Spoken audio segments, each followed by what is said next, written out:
शख्स है दिनेश कुमार, जो हिंदू है, जिसने सेनेट में खड़े होकर ऐसी तकरीर की है कि मुसलमानों के उसने जमीर झंझोड़ दिए हैं। ये उसने कुरान पाक की सूरह बकरा की सूद के हवाले से जो आयत पढ़ी है, इसको मुलाहिजा कर लीजिए। सूरह अल बकरा 278 में, ए ईमान वालों अल्लाह से डरो और जो सूद बाकी रह गया इसे छोड़ दो अगर तुम मोमिन हो। फिर अगर तुमने ऐसा ना किया तो अल्लाह और उसके रसूल की तरफ जंग के लिए तैयार हो जाओ। फिर उसने सूद जो अल्लाह और उसके रसूल के खिलाफ जंग है, उस हवाले से एक सही हदीस मुबारका भी अपनी जुबान से अदा की। ये सुन लीजिए। सही मुस्लिम में हदीस है, हजरत जाबिर रजी अल्लाह ताला अन्हु से रवायत है, हजूर पाक सल्लल्लाहु अलैहि वसल्लम ने सूद खाने वाले, सूद खिलाने वाले, सूद लिखने वाले और उसके गवाहों पर लानत फरमाई है। सर, जब ये आयात और अहादीस मुबारका सेनेट में तकरीर में सुना रहे थे तो एक लीगी रुकन ने उनको लुकमा दिया कि आप इतने इस्लामी हवाले दे रहे हैं तो आप इस्लाम क्यों नहीं कबूल कर लेते।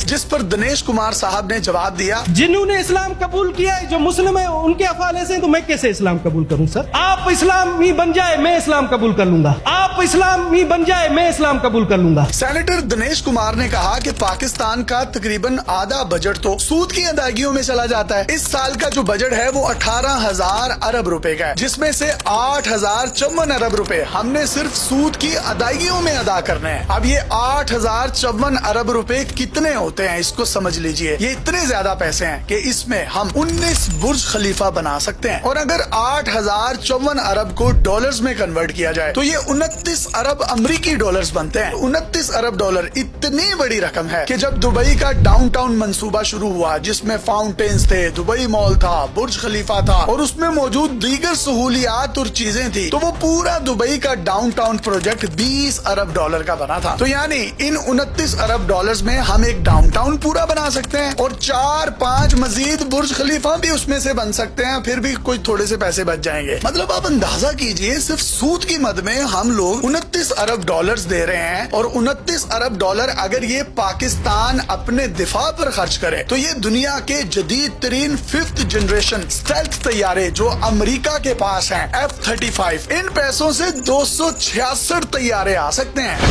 वेलकम दोस्तों, एक पाकिस्तान का हिंदू मिनिस्टर है दिनेश कुमार।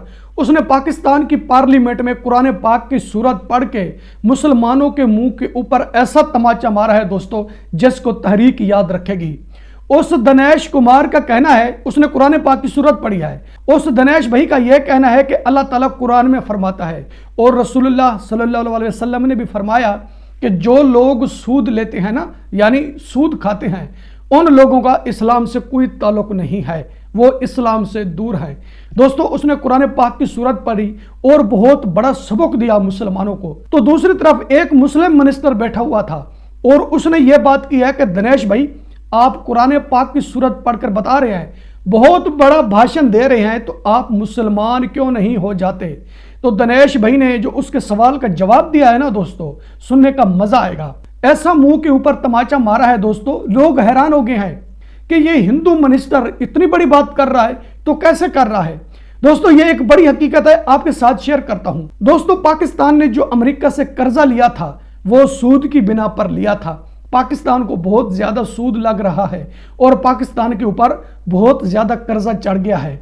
तो इसको देखा है हिंदू मिनिस्टर दिनेश कुमार ने कि पाकिस्तान बहुत बड़े कर्ज के नीचे आ चुका है, अब इसको कैसे उतारा जाए जो पाकिस्तान के ऊपर कर्ज है।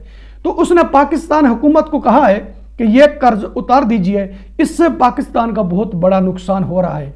और उसने साथ साथ यह भी कहा है कुरान पाक की सूरत पढ़ते हुए कि अल्लाह ताला फरमाता है कि जो सूद लेते हैं ना, उनका इस्लाम से कोई ताल्लुक नहीं है। तुम सूद ले रहे हो, यह तुम गलत कर रहे हो। पार्लियामेंट में खड़े होकर शेर की तरह जो उसने बोला है ना दोस्तों, सुनने का मजा आ गया है। दिनेश कुमार का कहना है कि अल्लाह ताला का भी फरमान है और रसूलुल्लाह सल्लल्लाहु अलैहि वसल्लम का भी फरमान है, सूद लेने वाला बहुत बड़ा ही जालिम है, सूद नहीं लेनी चाहिए। जब कुरान फरमा रहा है तो तुम सूद क्यों लेते हो, क्या जरूरत है आपको सूद लेने की। सूद एक वजह से लिया जाता है दिनेश भाई, सूद इस बेस पर लिया जाता है कि जो बड़े बड़े हैं, जिनके बड़े बड़े पेट हैं, जो इस वक्त करप्शन कर रहे हैं, पाकिस्तान से पैसा लूट कर बाहर भेज रहे हैं, अपने बिजनेस बना रहे हैं, वो लोग सूद लेते हैं। अगर सूद ना भी लेना तो भी पाकिस्तान का सिस्टम चल सकता है। कुछ इस तरह से चल सकता है कि जो लोग करप्शन कर रहे हैं, लूट मार कर रहे हैं, उनको करप्शन रोकनी होगी, लूट मार को रोकना होगा।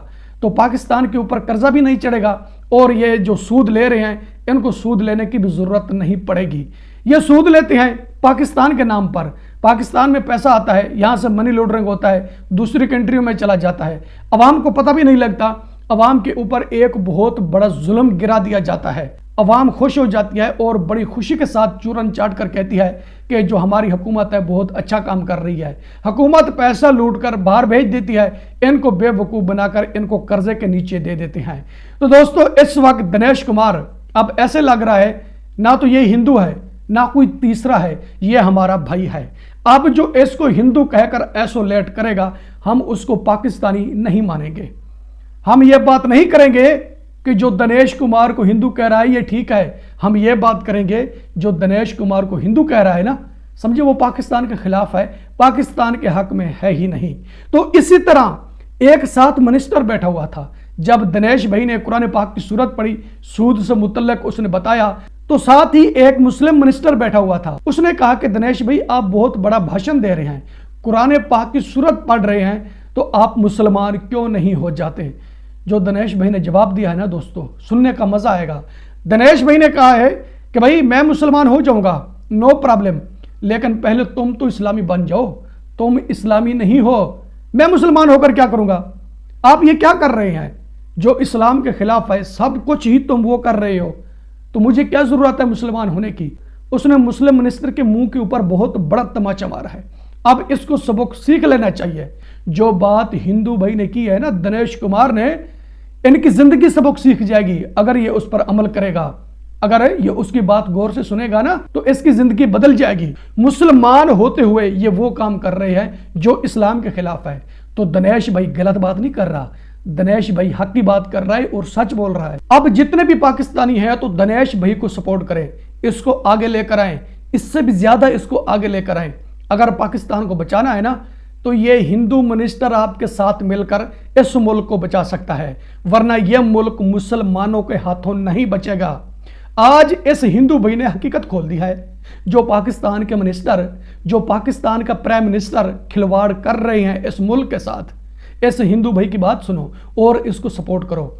अगर आप पाकिस्तान की खैर चाहते हो, तो अगर आप पाकिस्तान के हक में हो ना, तो आपको हिंदू भाई की सपोर्ट करनी पड़ेगी, इसको आगे लेकर आना पड़ेगा, इसको इससे भी ज्यादा इज्जत देनी पड़ेगी। अब इसको ऐसा ओहदा दे दें कि पूरे पाकिस्तान पर इसकी नजर होनी चाहिए। जो भी गलत काम करेगा ना ये उसको रोकेगा, क्योंकि पाकिस्तान में बहुत ज्यादा गलत काम हो रहे हैं। इसके अलावा भी पाकिस्तान में बहुत ज्यादा सूद खाई जा रही है। जो पैसे वाले लोग हैं ना, गरीबों को पैसा देते हैं तो वो सूद पर देते हैं।